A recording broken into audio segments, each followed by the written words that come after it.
Hello, everyone. Welcome to Healing Wednesday, the Circle of 12. I am Lee Carroll. And I'm Monika Muranyi. Healing Wednesday, if you haven't had a chance to see it before, is a time every single week when we come together with special guests, questions and answers, discussions, meditations, and some channeling. Now, you happen to be watching the first show of the month. This is our once-a-month free program, so we appreciate, first of all of you YouTube subscribers and all of those who are joining us specifically for the first time anywhere on the planet. Well, perhaps you have no idea how this works. This is free, and you will see it once a month, but we also have every single Wednesday a program if you choose to subscribe. The members, if you want to look at this, you can find it on cryonmasters.com, and it's a very, very reasonable subscription. You get a show every single week, as I say, even on the 5-week months. Special member portals, there's special music, there's all manner of things. And then, just to be very honest, live streaming with chat carries a strength that perhaps playing a video does not. Bottom line, if you're having trouble watching this for any reason, starting and stopping, audio coming and going, any of those things, I'll tell you, don't be frustrated, please, because there's a replay for all of you right afterwards. The membership portal, you get yours right away. The YouTube is probably about it's the next day or so. But the replays are perfect. We have good recordings of these programs, and so please don't be frustrated. All right, it's nice to be here yet again. Absolutely. We've done a lot of these programs, and this one, you don't know what's coming, and I know who's going to be the guest, and it's going to be a great show, as you'll see right after the channeling. I get excited when I know we're going to have a very special guest. And one of the things that we do here is to do a Q&A. These Q&As come from our membership portals, and so we're answering questions here that come right out of the listenership. So let's do some Q&A. Absolutely. So we have a question coming from Supriya. Supriya is in Mumbai, India. Here's what Supriya says, that some healers say, imagine your body is already healed and feel the new you. Feel that healed energy. That means this event has already happened. And Kryon says, keep talking to your cells, meaning it's a continuous action. Sometimes imagining you're already healed is tough, especially when a person may be in pain or illness and the pain is being felt very clearly. So do we imagine ourselves healed, or do we keep telling ourselves to heal? Thank you for your question, Supriya. And that is tough, Lee. If you are in pain, it's sharp, you feel it. What next? Supriya has asked a question that actually, there's about 3 questions within there, and they're all profound and they're all good. And we've selected Supriya's question here because we get many questions like this. This is a healing show. So this is, and actually a very, very good one. So let me just start with a couple of the points that she's making. There's a differentiation that Kryon has given between a time you never have to ask more than once or have dialogue with Spirit, and that there's other times when you ask every day.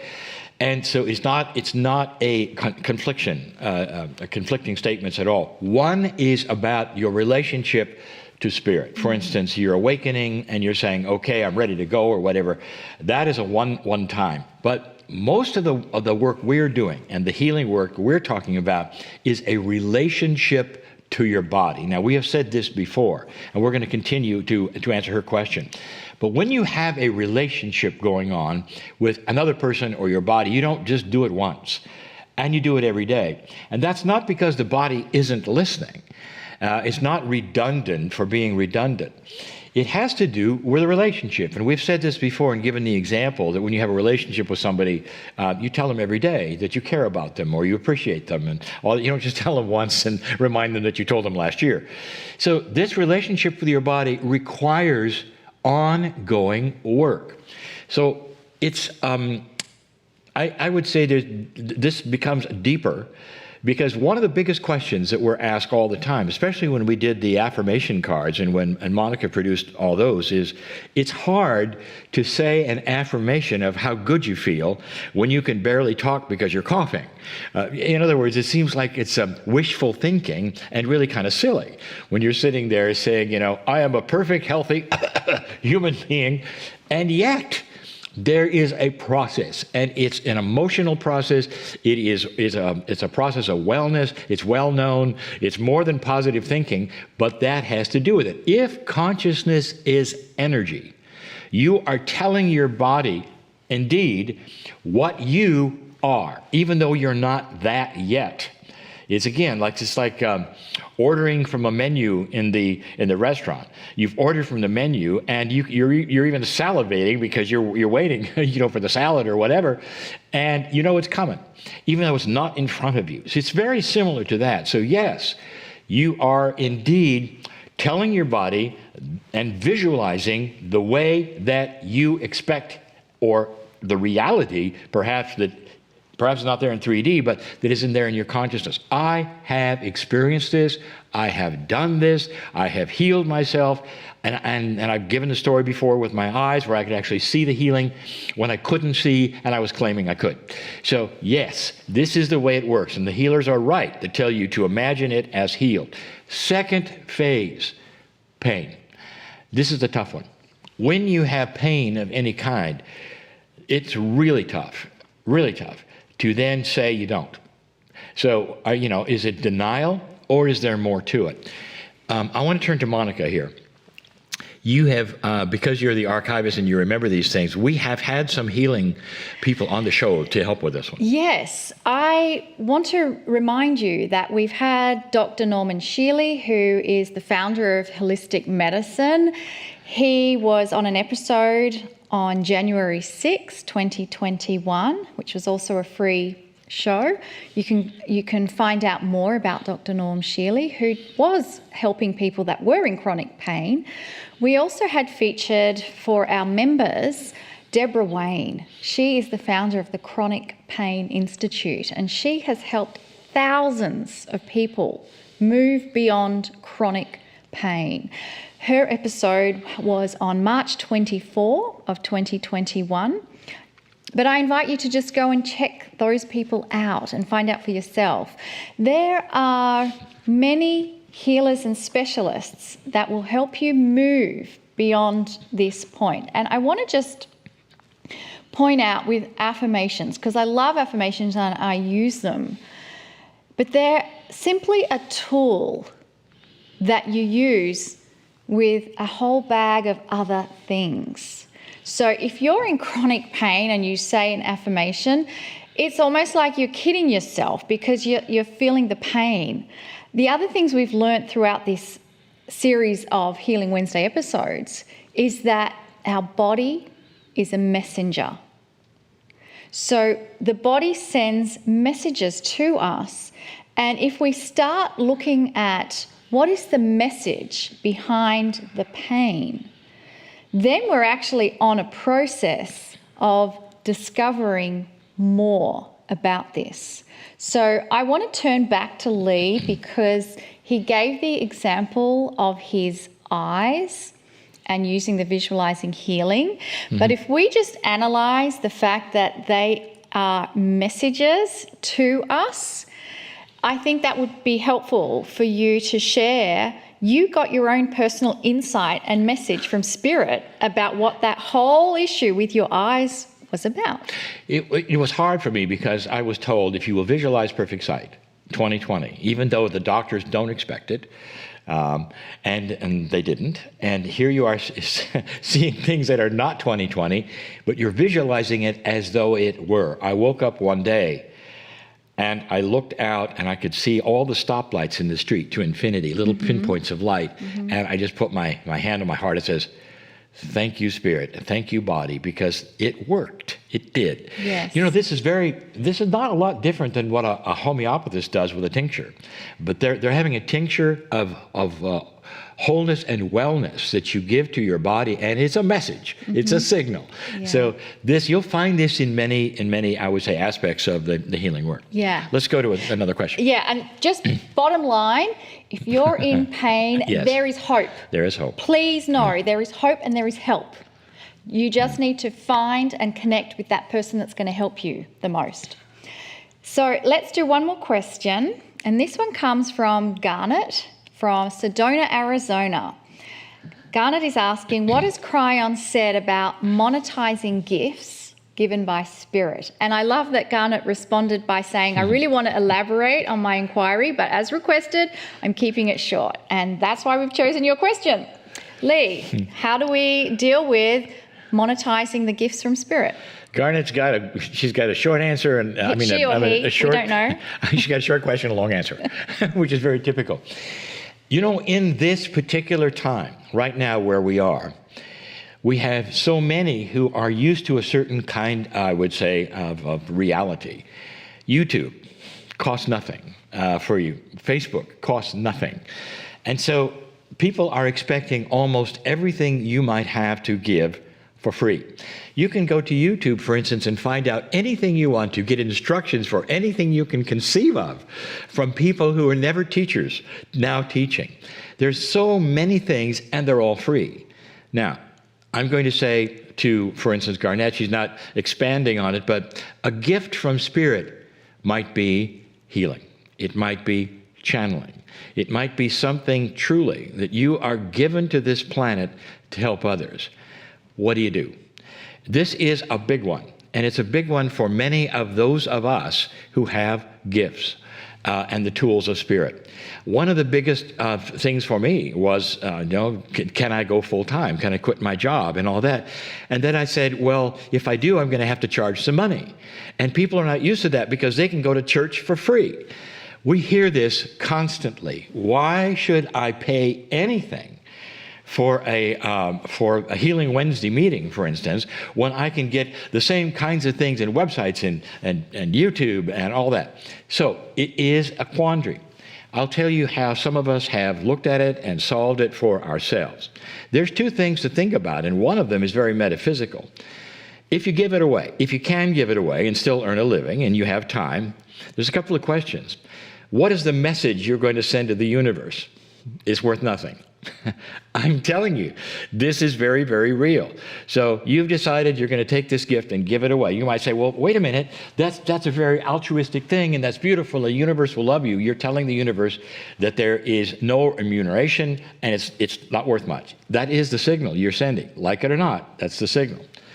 Now, the other thing is, can you do it and still live? We're in a society.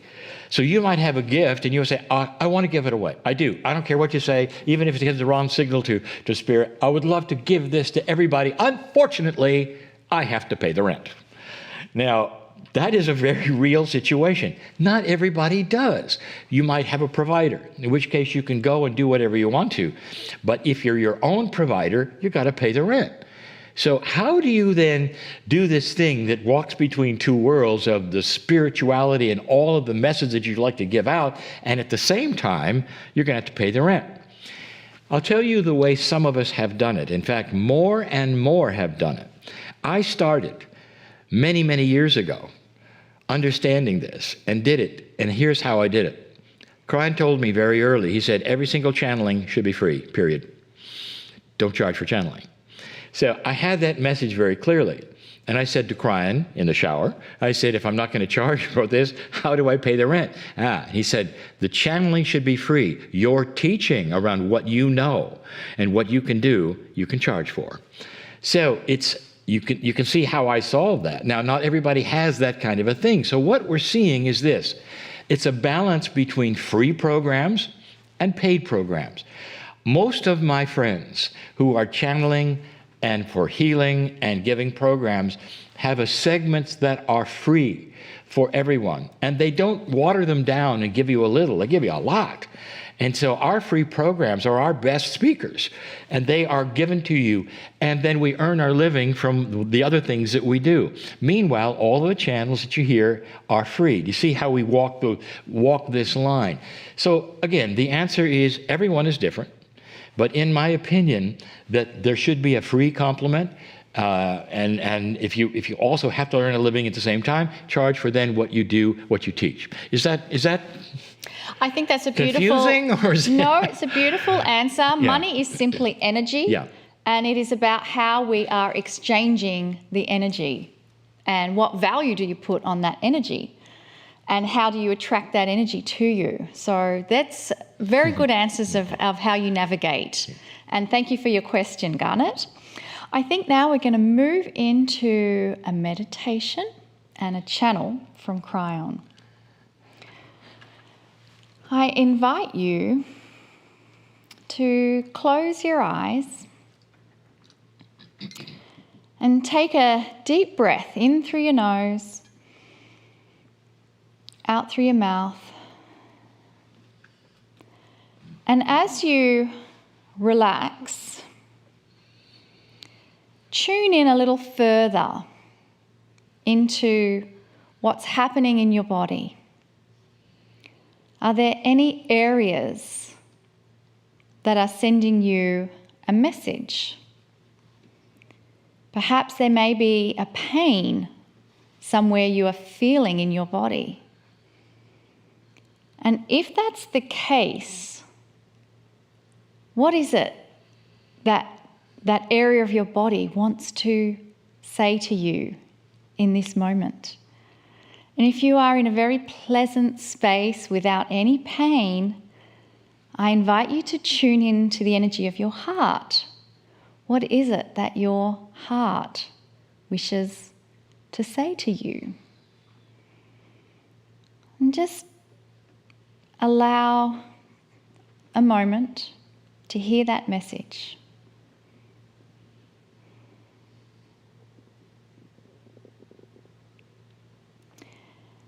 And feel the gratitude and thanks from that part of your body that you have acknowledged the communication between something that is a part of you and has been wanting to communicate with you. And in this gratitude and thanks, we'll move into a Kryon channel, and just remember to continue having this dialogue again and again in the future.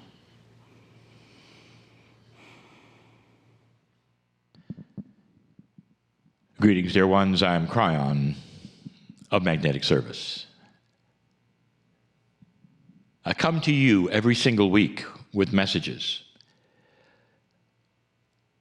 And the messages over time have changed. They're becoming more personal and less global.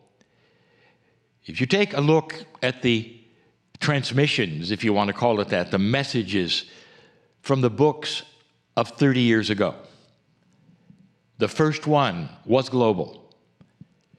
It told you about an upcoming shift. It told you that you would not have an Armageddon. The book called The End Times was about the end of an old time. Truly a metaphoric title, frightening to some until they read the book. These are global messages. But in these last few years, the messages are becoming more personal. And the reason for that, dear ones, is because the relationship that you are having with that which you call the creative source, spirit, God, is starting to be closer. And that is by design of your own society, culture, and humanism. You have elected with free choice to start changing the energy of this planet. Now, some of you have not heard that before will say, I don't remember the election. Consciousness is like this.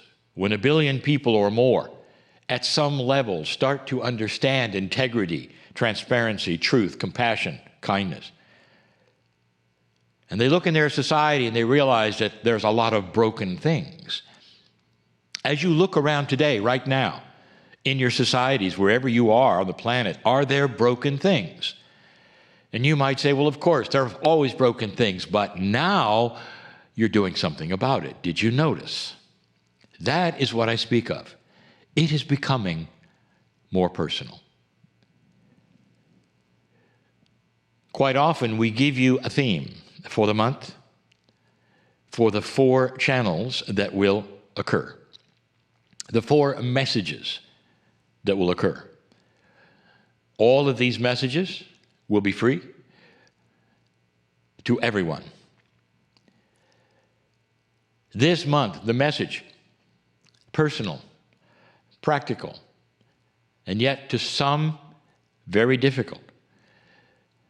And that is, how does the old soul light worker deal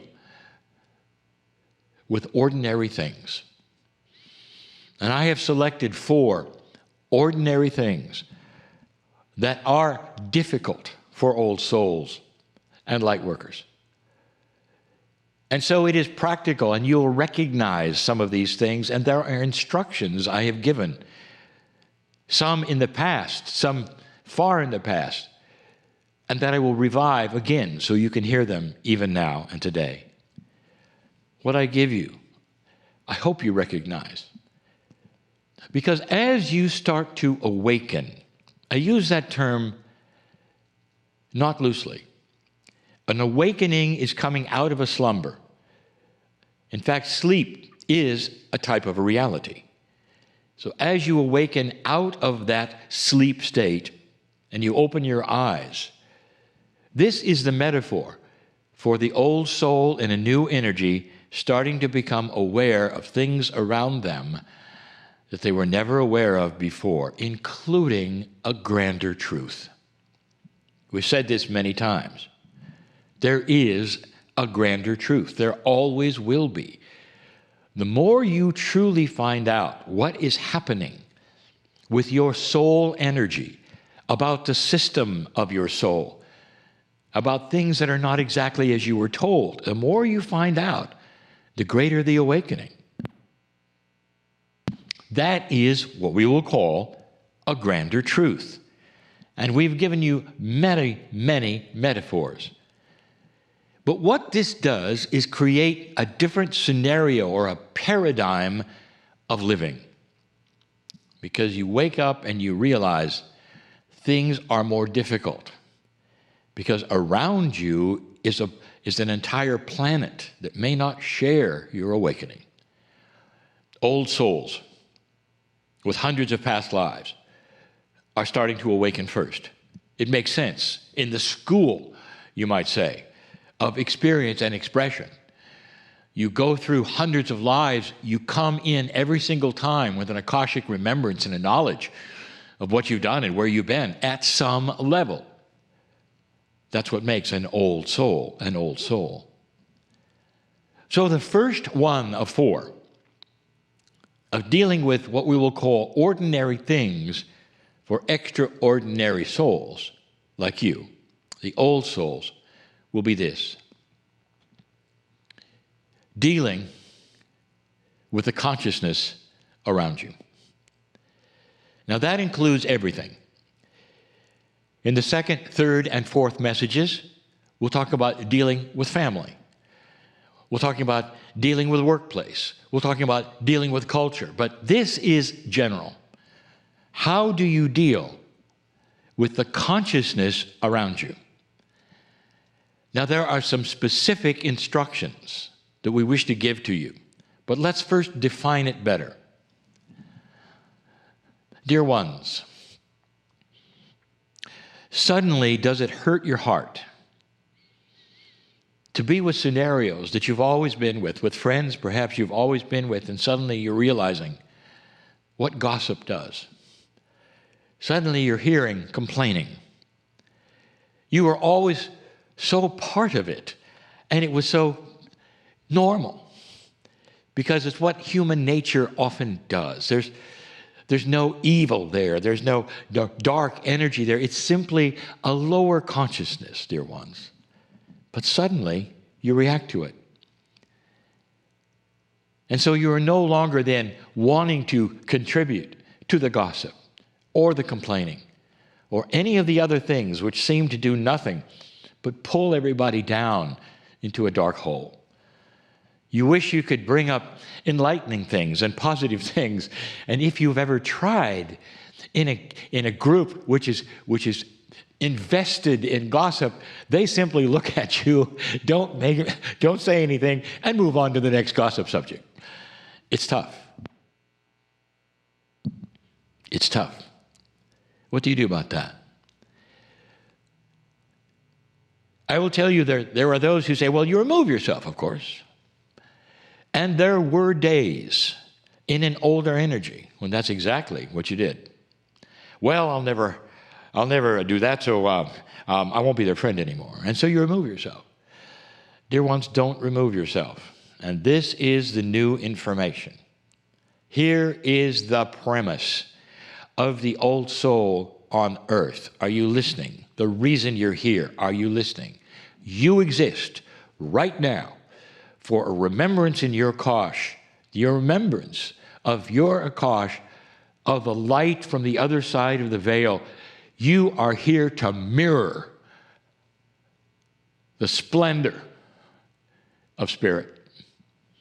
You are here to mirror that which you believe and understand about the beauty of the creative source of God.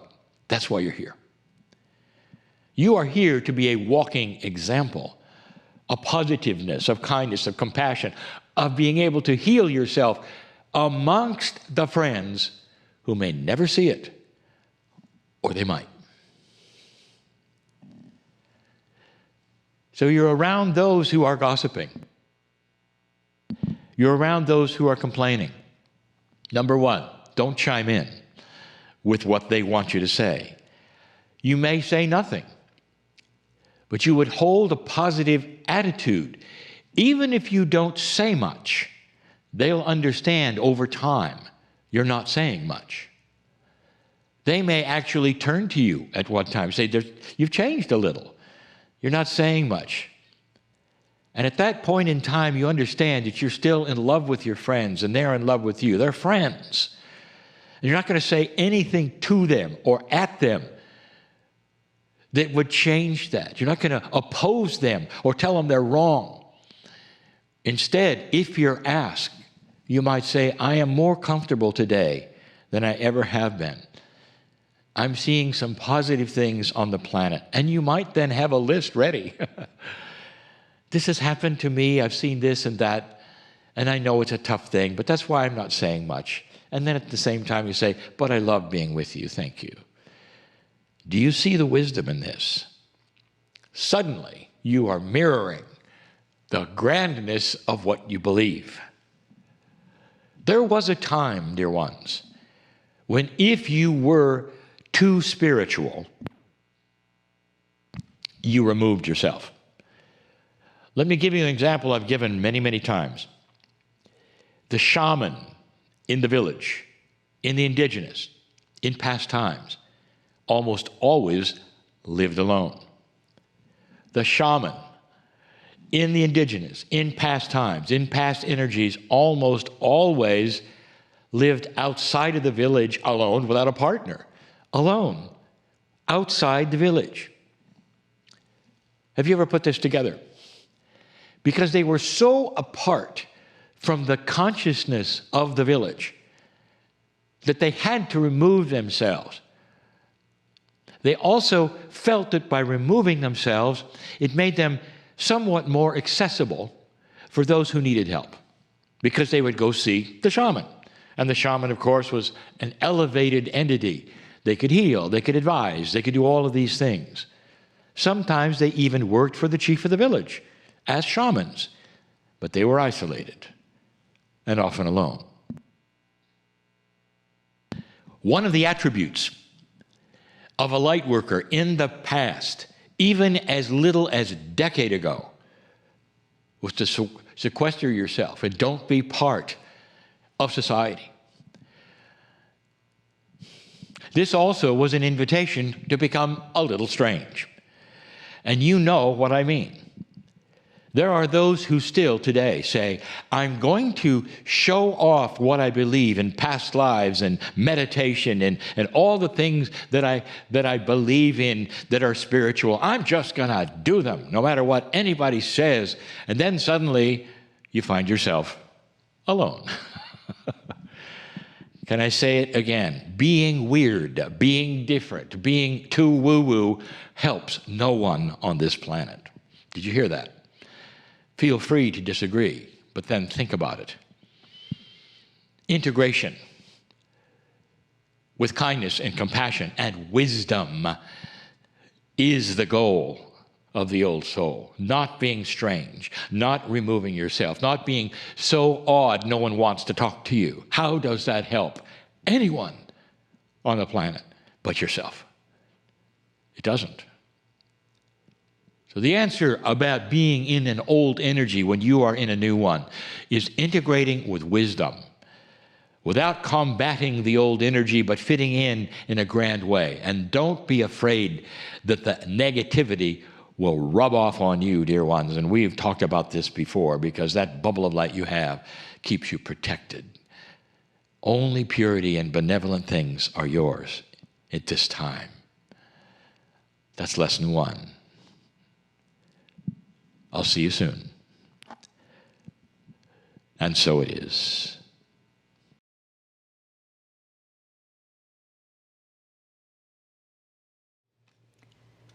And just allow a few more minutes to slowly adjust into this next part of our program. If you've had your beautiful eyes closed, you may open your eyes and slowly bring your awareness back into your body, back into the room.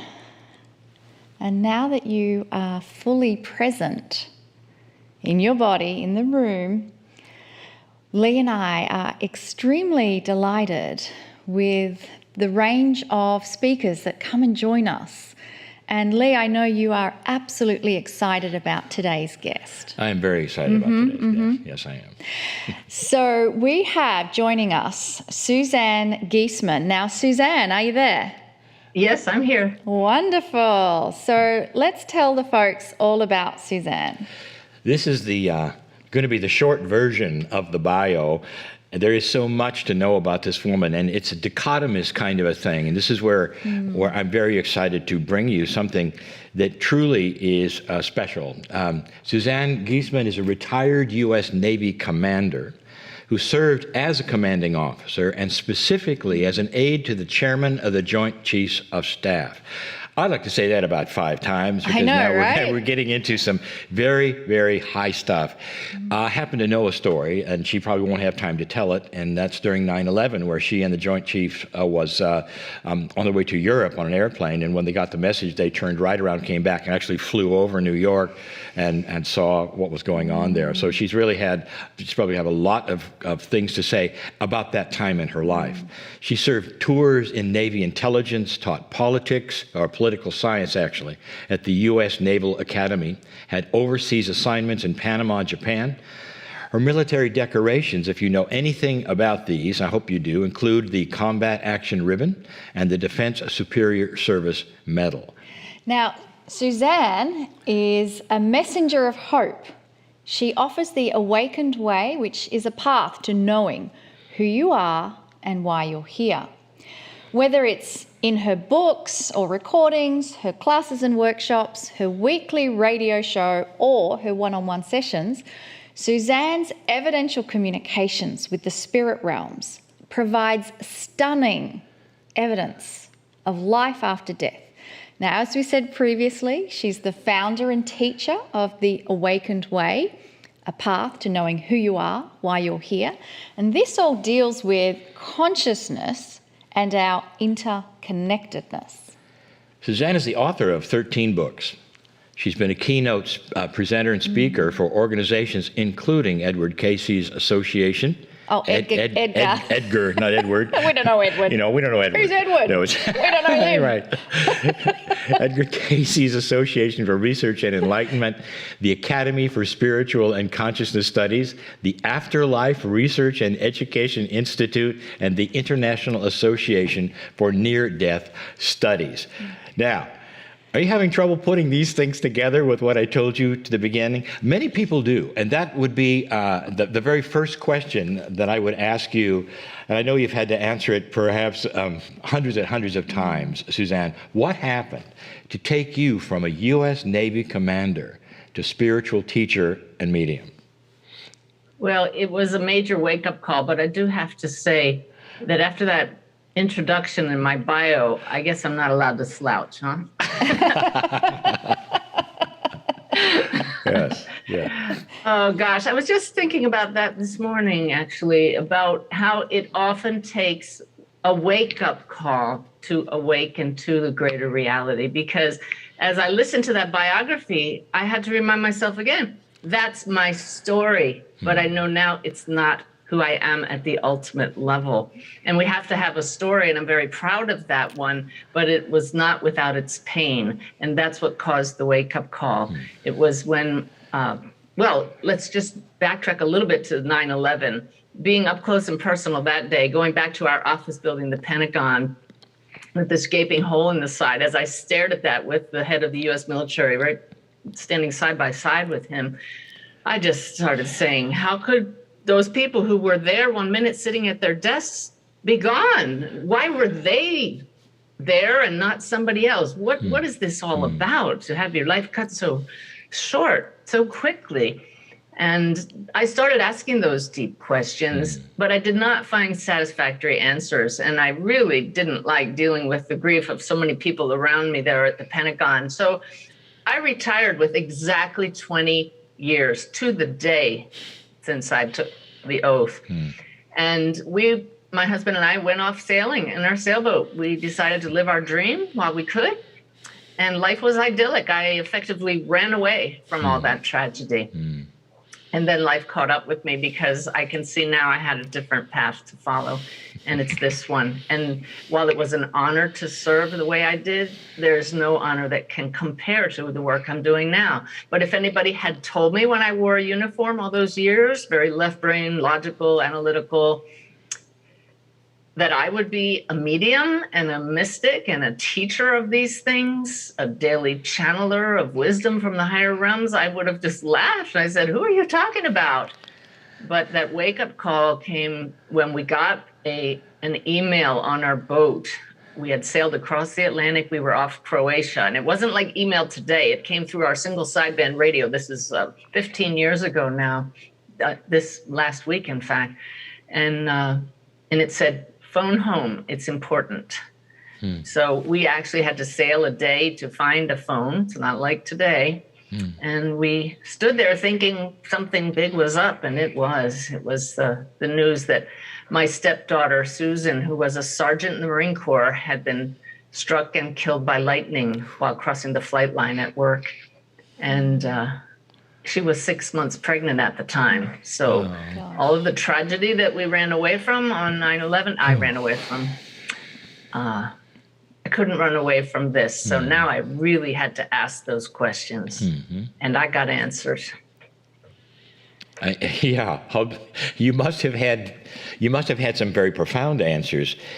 I want you to walk us through, at that point in time, what did you do that would take you to that path specifically? Okay. Well, the first turning point for me was looking at Susan's body in the coffin. And some people squirm when you talk about that, but for me it was an epiphany because that body looked nothing like the Susan I knew.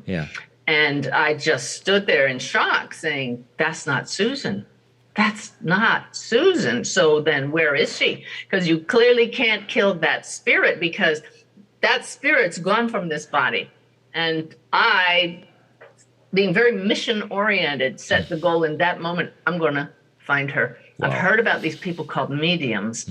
So I'll find a medium, I'll learn about the afterlife, and I'll start meditating. 15 years ago, as you know, not a whole lot of people were meditating like they do today. Yeah. And I started every day with the sole intention of connecting with Susan, not to expand my consciousness, none of the things that actually unfolded from that practice. I had no idea the benefits that would accrue from that. And that's what happened first. I started to open up to adventures in consciousness. Did not connect with Susan at first at all, but my intuition came back online. Meanwhile, I'm reading about the afterlife, I'm reading about mediums, and the next really big turning point was when I took my husband, Ty, a retired Navy destroyer captain, even more left brain than I was, to see a medium. I found one who didn't know our name, didn't know anything about us, so I was open-minded but a little skeptical. I didn't want to be gullible and conned into somebody who might look us up online. I have clients today that I know feel the same way, and I totally get that. Well, that woman was a godsend because she brought through verifiable evidence that Susan was right there in the room with us, knocked my socks off, left me sobbing and walking around in a daze for days. I couldn't deny this is real. I'm just going to interrupt right now, and I know you have something to say. Yeah. There are hundreds and hundreds of parents that need to hear this. And I think you know that, and I think you're working with them. And I think you're perhaps going to tell about that.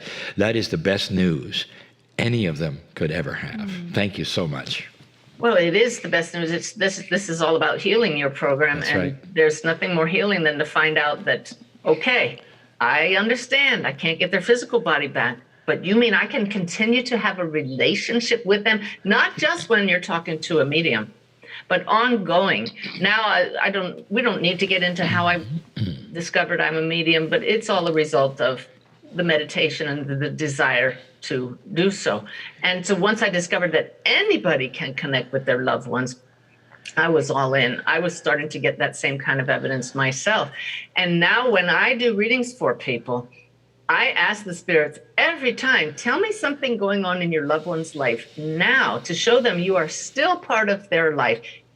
Anytime they think about you, anytime you think about them, show me the current stuff. And they do, and it's life-changing. That is so beautiful because I think nothing is worse than losing your own child. I think it's worse. It's so... I don't even have words. It's debilitating. And it's debilitating. And yet what you said is that every parent, there is not a birthday goes by, they don't remember them. There is not a moment where they're not thinking about their child. So what you said was beautiful, to have that relationship where they're invited in. And how do they navigate inviting them in without the pain? Because many people, it's painful to have that. Well, it's just you hold in your heart, you feel that pain, and you turn it around instantly by saying, that's love.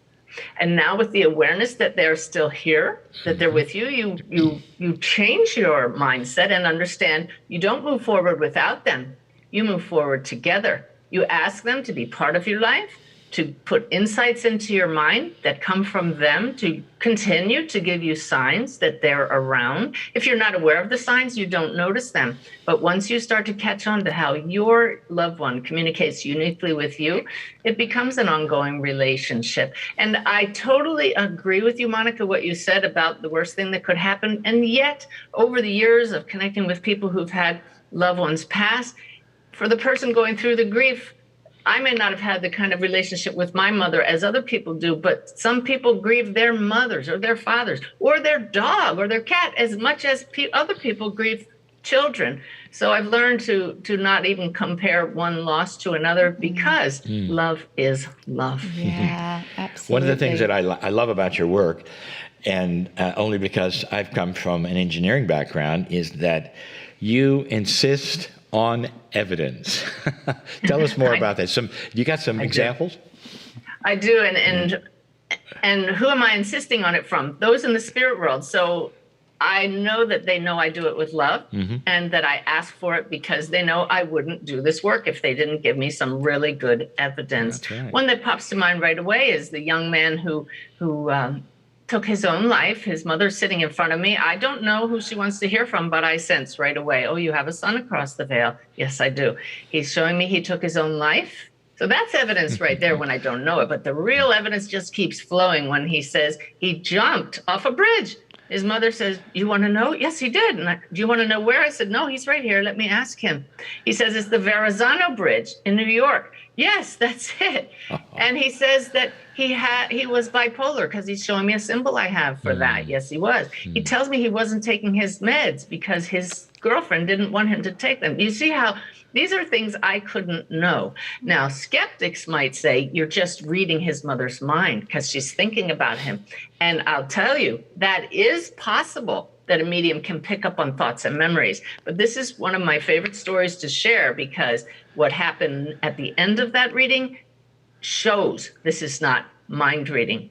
Because I have a whole list of possibilities of evidence that those across the veil can share. How did you die? What were you like? What are your favorite things? What are your favorite songs? All those kinds of things. What's going on in your loved one's life now? In this case, the reading was coming to an end, and I suddenly remembered he didn't give me one of my key pieces of evidence. So I didn't ask it out loud, because if I did, his mother would have thought the answer, and I could have picked that up. I wanted to show I wasn't mind reading. So I silently said to him, who's right here, your loved ones who are past are communicating real time. It's a conversation. And I said, so you didn't tell me, what did you do? What was your work? And instead of answering, he swept out an arm and pointed out the window. And he said to me silently, what your husband is doing now. I looked out the window behind my client, his mother, and there's Ty kneeling down at the back of our bus, stripping wires at the hitch. I said to his mom, your son tells me he was an electrician. And she said, yes, he was. And she didn't realize what a magical moment that was. That shows all of us, this is real time. They see what's going on. He didn't just answer the question. He showed me something going on outside the window. I could tell you stories like this for days. It's what makes me wake up with joy instead of saying, oh, Susan's gone. What a loss. These words keep us stuck. Instead, I can say, Susan, I can't have you back, but your passing led to this awakening for me. And if we can take your death and help others find healing, but beyond that, to come to know that we are part of something so much greater than this limited story we're living, that is the greatest healing that any of us can achieve. It's so much more than mediumship. It's about awakening to the fact that we are all connected at this level of love, of consciousness, and it never stops. I am jumping up and down because this has been one of the main themes of Kryon, just as for the 31 years that I am channeling this, and it's repeated, that they're not gone, they're not gone, they're not gone. And as you say, you may not have them in 3D, but they're not gone. And the consciousness remains, and the love remains. And then the next question here is it sounds like you're interviewing those who've passed on. There's got to be a back and forth. What do they have to say? And that's the point. And a good evidential medium seeks that balance between the evidence and the messages. Because when I went to a medium, if that medium hadn't backed up Susan's messages that I'm still here and I love you so much, I would have left that reading saying she made that up. Because, as you know, the messages are almost all the same. We love you. We're fine here. Life is eternal. But yet I don't just say those messages. Each spirit says it in their own way that speaks to the heart of their loved one because they know exactly what they need to hear. Some of the most healing messages are, it was okay that you pulled the plug at the end. Thank you for taking care of me at the end of my life. So you can see how even within the message, we get evidence. They say, I forgive you for those last words you said that were harmful and hurtful I'm not hurt anymore. I see with the big picture why you said that. I was just as wrong. I forgive you. And they allow the sitter to forgive them, and they say, it's all good. I love you. Nothing matters more than that. I'm also curious because your stepdaughter, you said, was pregnant, and that just went to a whole nother level of her and her unborn child going. So did you actually connect with her unborn child as well? Well, that was what left me in a daze in that reading that Ty and I went to. That medium knew nothing about us. Here we had this great communication with Susan with evidence that she was right there, including the very last gesture she made when we said goodbye to her the last time we saw her. And then the medium says, oh, your stepdaughter's bringing with her a baby boy who she wants to introduce to you. But he's standing back shyly sucking his thumb because he doesn't know you. Oh my God, we were sobbing. And you know that I have never felt Liam's personality because he didn't take one on in this lifetime. He's just this shining light. And when I do readings for people and they have a miscarried baby or an aborted baby, it doesn't matter how that little soul did not come into a human life. The energy they exude is the same. It's just this sparkling light, this loving feeling, and they want their loved ones to know, I'm around you and I love you. Beautiful. I'm kind of probably pushing the envelope here because I have you. How does past lives fit into any of this? Because I know that's a bit of the study. Well, once in a while, an influence from a past life will come up in a reading. I focus strictly on this lifetime, and my guide Sanaya have said, focus here. This is what the opportunities we want you to work on. But if people are really stuck and don't understand why they have certain traits, occasionally that will come up in a reading because it's something that the soul chose to continue working on. Have you noticed any changes in the energy of communication or anything in these last 8 years or so? Do you mean personally or with everyone? With everyone. With everyone, I feel that people are so much more open to mediumship. People are learning that if others can communicate, so can I. And that's my main message, that we can all do this because the communication happens through consciousness and through the soul. And once we learn that we are that's our essential nature, then we learn to tap into that. And more people are accepting that as reality, as possible. And once that snowball gets rolling, look out. I happen to know right now that you, and I'm giving this away, are at Unity Village, and you're there because you're giving some conferences. You tell what's going on there? It's called my Holy You Retreat. I mean, it's a play on words between wholeness and holy. And we just had 80 people get together in absolute joy of being together in person. And the love, we all came into alignment with our true nature. And that was my goal, for them to feel that love, to learn who you really are. It was a great mixture of sharing, exercises, evidence from across the veil, so much love. And I'm doing it again in a week. We're going to do it again in October because people responded so beautifully. The one word that kept coming up was transformational and life-changing. Yeah. I understand that you have a program, or you did, or something, and you can correct me. Are you helping other parents who have gone through what you went through?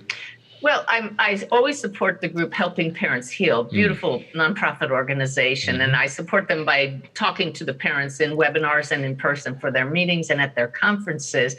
But I help parents, I help children, I help siblings connect themselves, and I do that through my online courses and my monthly mentoring webinars online. I have lots of free gifts on my website, daily messages from Spirit.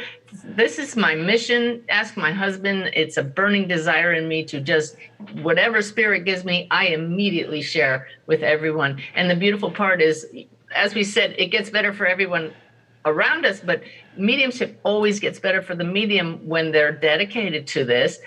And so I'm excited because it just keeps getting better, and I get to share it with kindred spirits all the time. On a personal level, is your husband on board with everything, or is he? He is 100% on board. Oh, yay. He doesn't always He's the grounded one. We often say if it weren't for Ty, I might go floating off into the sky. He's very human, and yet he totally supports this work, and I know I couldn't do it without him. This is great. Can you give me another story or so? Because it's so heartwarming to hear perhaps of something like that, like the suicide that you had. Yes, one of my favorite ones is that through Helping Parents Heal, I came to know a beautiful soul across the veil named Carly Hughes. And her mother, Irene, is now my next door neighbor because we hit it off so well. Ty and I built a house right around the corner from Irene. And I mean, that's a friendship, huh? And so because I had given several readings to Irene already, occasionally Carly drops in on me. And one day I said, Irene, Carly tells me there's a dog treat under your couch, and we know that's impossible because my 2 dachshunds are running around on the floor. Your dog, Linus, the big golden doodle, is running around the floor. If there were a treat under there, they'd be scratching at it. And, I mean, you're obsessive. You sweep your floors every day. So I must be wrong about this, but we got to look. So Irene gets down on her hands and knees. She goes, no dog treat under the couch, Suzanne. And I said, no, Irene, you're looking under the love seat. Carly said it's under the couch. So she gets a flashlight. She gets down on her hands and knees and says, oh my God, and pulls out a dog treat that was under the couch. And my husband and her husband were sitting at the counter, and they turn and they look and they said, that is over the top. And I said, Carly, how did you know that was there? And Carly responded, X-ray vision. That our world is solid to us, but not to those in the spirit world. They can see the big picture. They can see through walls and furniture. It's a relative reality, which means that this world is really not as solid as it seems. And the really funny moment, which I hope will give people pause to think about what they say and always say loving things, is when she said, tell my stepfather, Tony, I'm not a prima donna. And the previous Sunday at a Helping Parents Heal local meeting that Irene had been leading, Tony said, well, Carly always was a prima donna. So they're spying on us, and that's a beautiful thing. I had a personal experience, and I'll just tell you now, this was some years ago, where I sat, and Monica, you were there, and we sat around with some officers from the Pentagon, and we were in Washington. And they all had one thing in common. They all worked in the Pentagon, and they were all Kryon readers. In other words, there is enlightenment there. Would you agree? I hadn't seen that, but I retired quite a while ago. I'm sure there's enlightenment there because it can't not be there when you have that many souls gathered in one place. But I've been trying to reach through a group of bereaved parents who have, well, anybody who's lost anybody in the military. See how we use that word lost, but it's really a misnomer. Yes. And have not made good inroads yet because they hear that M word, mediumship, and they get a little frightened, but we're working on that. Oh, that's delightful. Yeah. We've got about 4 minutes left, and I'd like you to please just tell about your website, what you offer, and then, for instance, somebody may be listening to this right now, never heard of you, they've lost a child, they think they're gone, they say, oh, wow, and want to get a hold of you. Is that something that you would offer as a help to get in touch? I would recommend they go to my website because I've had so many people reaching out now, I really can't give that personal answer, but there's so many ways we can connect.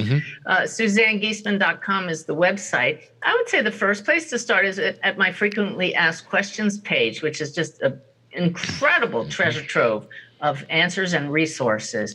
And we have online courses and in-person courses that I do to teach people how to connect. My most recent one, Personal Mediumship, is a very popular course now because not everybody wants to be a medium, but wouldn't we all love to connect with our loved ones ourselves? And then I have books and meditations. I have gift meditations. I have a daily message from Spirit, special channeling sessions with my guides. The website, you can get lost in it, and dozens of videos online, all aimed at helping people know you're not alone.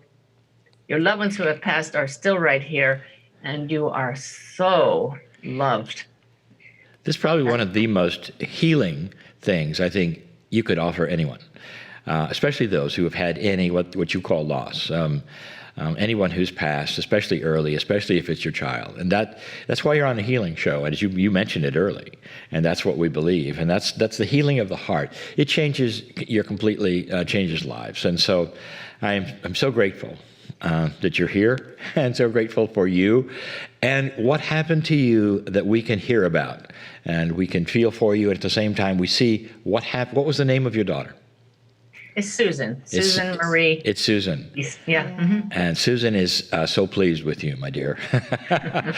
Maybe this is why she came. It's very possible to push you into helping this planet. Yes. Uh-huh. It's all part of the plan. Yes. And that's why we don't see it as a tragedy anymore. No, that's right. You can always choose your point of view. Yes. From the human side, it's a tragedy. From the soul side, what a gift. Yes. Absolutely. Well, I think you have brought so much hope for those who are hopefully listening to this, that they are still with us. Mm-hmm. You are not alone. You are loved. Yeah. They are the messages of Kryon. And for you to demonstrate it personally is what the core teachings are about. We have a personal loving God who knows your name. Where the rubber meets the road, as they say. Yeah. This is it. This is really core truth. Last Absolutely. word for you, to our listeners. That you are worthy. You cannot possibly be unworthy. And if anybody ever told you anything less than that, they were not awake. So tune into your heart that already knows the truth. And that's the most healing message of all. I think that when we are interviewed, that's pretty much what we say as well. We really have an alliance of consciousness. Thank you so much for being here. Thank you both. What an honor.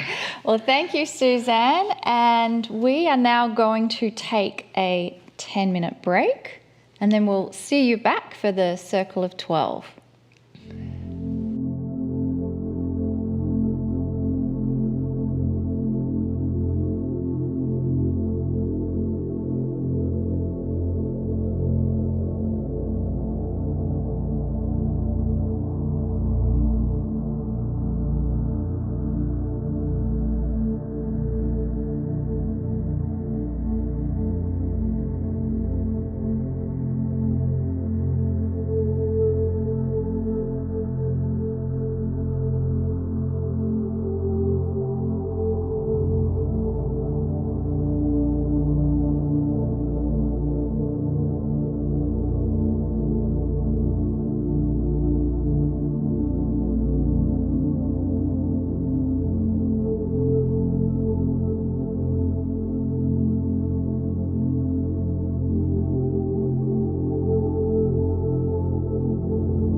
Welcome back, everyone. I'm still buzzing. I'm still buzzing with Susan Giesmann. Yes. Just because of not only who she is and who she was, but the bridge that she crossed Yes. in order to do the things she's doing and the help that she's giving to so many people and the healing they're receiving. And I love how the words of hope she gives to everyone is so similar to what Kryon says. That's You're correct, dearly yeah. loved. You're never alone. You always have those on the other side with you, watching you. 20 years naval officer. Yeah. Married to the captain of a destroyer. Wow. These is, just that doesn't compute Absolutely. to most. So she really, truly has crossed this bridge and has all of this validation that she insists on. So Absolutely. anyway, thank you, I Suzanne. think it's beautiful. So hopefully you will check out her website and find out a little more. All right. So I think, Lee, it's time for the Circle of 12, yeah? Yes, let's do it. Great. And as we prepare to enter the Circle of 12, I invite you to ponder some questions. Is there a grander purpose for my being here? Is there a grander purpose for my being here? Is there a grander purpose for my being here? Is there something I am to remember from my Akash? Is there something I am to remember from my Akash? Is there something I'm to remember from my Akash? What can I do to enhance the energy around me? What can I do to enhance the energy around me? What can I do to enhance the energy around me?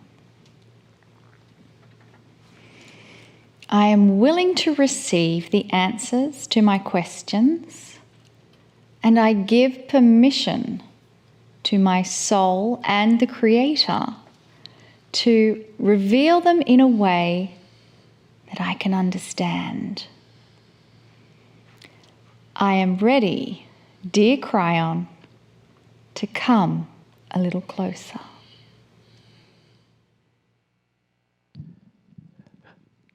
Greetings, dear ones. I am Kryon. Indeed, come a little closer. These words I never spoke until a year or so ago.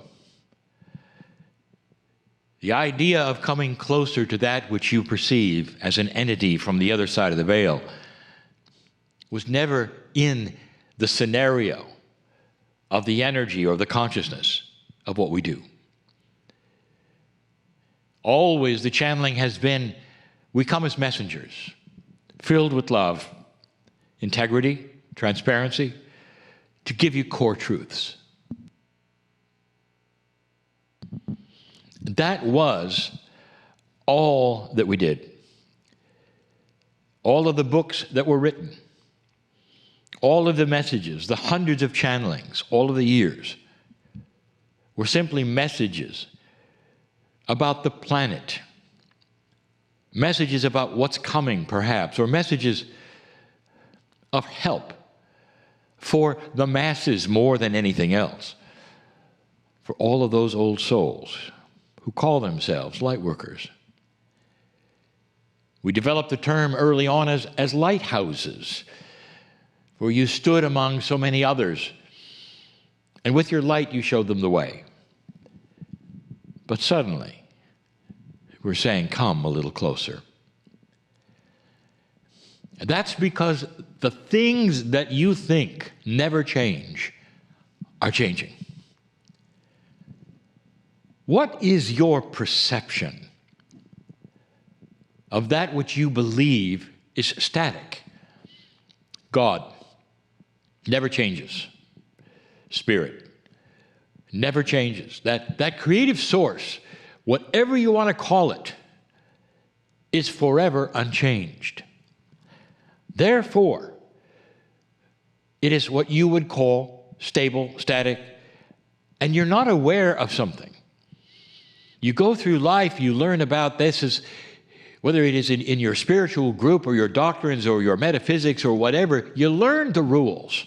And you say, this is the way it works. This is the way we heal. This is the way we pray. This is the way we approach things with spirit. And then along comes someone, like me, for instance, who says it's changed. And you go, no, God never changes.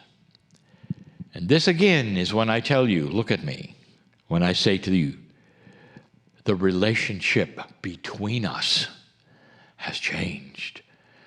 That non-changing, beautiful source of energy that is the creator of love will always be the same. But the relationship of the consciousness of an evolving human being will change. And this is who you are. Come a little closer. The revelation in the circle of 12 is this. You're bigger than you were ever told. The plan, and there is one, is bigger than you were ever told. God, the word that you use, is not a father in the sky to be worshipped, ever. That has never been the plan. The plan is you have always been part of the creative source. Your soul is part of it. You were never told that, not really. A grander truth, dear ones, is at hand.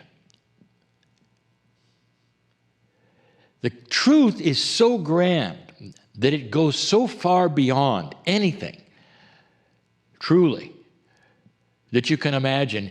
So far beyond it, some will not go there. They will say impossible. They will say it's stupid, it's crazy. How many masters have visited this planet in so many cultures? You know some, you don't know others. Some are indigenous masters who have come and shown what they can do. And they never said, I am that which is so special. They'll say, I'm born a human being. I've come here to show you what a human being can do. Not a normal human being, perhaps, but a human being filled with the light of God. Filled perhaps at a higher level than would match anyone around them at the time. But filled to such a degree that they would be seen as angelic, perhaps worshipped, perhaps even killed, because they were just a little too special. All through your history, dear ones, you have been shown a bigger truth. Can your thoughts change physics? Yes. Can your thoughts alone generate enough energy in a certain way to change the very cells in your body, to chase away disease and pain? Yes. Are these things so unusual that only angelic, higher thinking, higher energy beings can do them? Here is the answer I want you to hear. In an old energy, probably, but not this energy, because you see, you're a little closer. In fact, you're a lot closer. Come a little closer means this. I want you to see what the masters told you you could be. I want you to see something you didn't expect. This whole circle of 12 experience is a metaphor, crossing the bridge to the grander truth, crossing a bridge that not only enhances your awareness of who you might be, but it also starts to trigger something that you may not have been aware of. There are some of you who have worked these things with us, these bridge crossings with us, for many episodes. You come, you listen, you cross the bridge. Some of you can visualize, some of you cannot, but all of you feel there's something different. You may think of these things as exercises. Like, for instance, perhaps in a culture where you were taken to church every week by your parents, and you come and you go, and you come and you go. But you're not aware of taking anything home, not really. This experience of crossing the bridge and going to that soul energy of your own starts to change that part of you when you return, if you choose. What might change, you might ask? So I will tell you. We're going to start an idea. It's an idea that's not new, but it's an idea that is now something you should hear perhaps in a different way. Is it possible, old soul, that there were core truths implanted into you for an awakening, evolving time? Is that possible? Do you believe in past lives? Do you believe you've been here for a very, very long time? In those times, is it possible that you learned things, shamanic things? You learned a grander truth. And that was implanted into you and stayed there like pieces of gold. That someday, when the consciousness of the planet started to awaken more, that you could glean onto them and they would start to appear and you'd go, I knew that. Yes, I feel that. Yes, finally. Is that possible? Is it too strange? Not only possible, now is the time.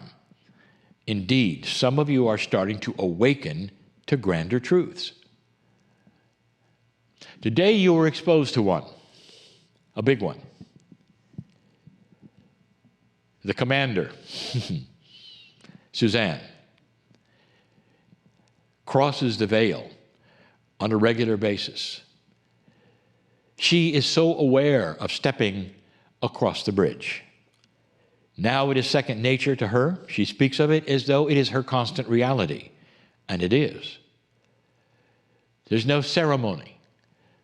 There's no crossing. There's no veil. She's simply there all the time. And because she is there, there's something that she can do. There's something that not only she can do, but she wants to tell you how easy it is for you to do. A grander truth that every single soul is unchangeable and eternal. You may come to the planet and be whoever you think you are, your gender, your name. But when you leave the planet with what you say in death, all that is you remains.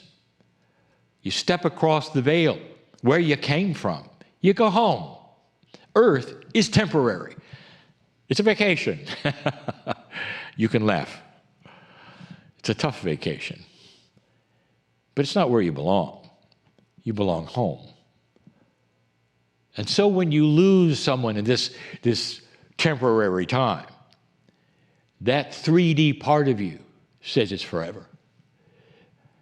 But along comes the commander to tell you different. And she will tell you that she has discovered they're not gone. Let's cross the bridge. Let's see. Let's cross the bridge. Do you want to do this with me? How would you like to visit some who you thought were gone? Let's do it. Take my hand right now. Let's cross that bridge together with me. There's nothing to visualize, not really. But if you want to, you can. Basically, it's walking on a path from one place to another. Just walk on a path with me from one place to another. But you're going from a place you thought was home to a place that is home. You really are going from a temporary place to a permanent place. And in that permanent place, there is a theater. Every single week, we go into this circle, this theater in the round. Come with me again. Take my hand. Come with me. Step down into the amphitheater to step up into the stage. There's a chair. There always is a chair, if there's supposed to be. There will be this time. A place for you to sit comfortably and let something unfold that's comfortable for you, but maybe more than comfortable today. I ask you who are with me right now, have you lost anyone on this planet, not even recently, that is so special to you that you think about them all the time? You think about them all the time. If you're one of those who can say, yes, I know you. If you're one of those who say, well, not yet, perhaps, and not recently, I still know you, and I'll tell you, just wait, because there will be. Because that's just life. I want you to sit in the chair and let the lights dim in the audience, but increase around your chair. We're going to do something we have done before, but it's more precious today because of what you heard from the commander. She made that decision and echoed that particular channel I gave you today. If you have a gift, no matter how strange it might be, integrate and help those around you. Don't remove yourself and sequester yourself. Not only did she make herself known, she showed something to all and validated it. Those you've loved and lost are not gone, and they're not lost. They're here. And they're not on the other side of the veil so you could talk to them someday or sometime. They understand and are aware of absolutely everything going on in your life. That's the promise we told you. At some level, you will do the same for your children. For those that you love and are with, you'll do the same for them. They do the same for you. If you acknowledge and know they're there, let's acknowledge them. The lights start to come up in the audience, and it's going to take your breath away. Because they're there. And if you want, each one can stand up and give a message that you really wanted to hear. Mom, I'm not gone. So stop it. Stop that thinking I am, because it's hurtful to me too. I see you when you get up. I see you when you retire. And I love you every hour that you're awake. Husband, wife, I'm not gone. I want you to enjoy your life and meet others and be with others. And do you see where this is going? They're not gone. Dear ones, this is the lesson. If you are in your soul, you realize that all of those others have always been in your soul, like you're going to be in other souls. If you've missed it, if you don't know what we've said before, there's something called soul sharing. It's a grander truth. No one ever told you about that in any belief system on this planet.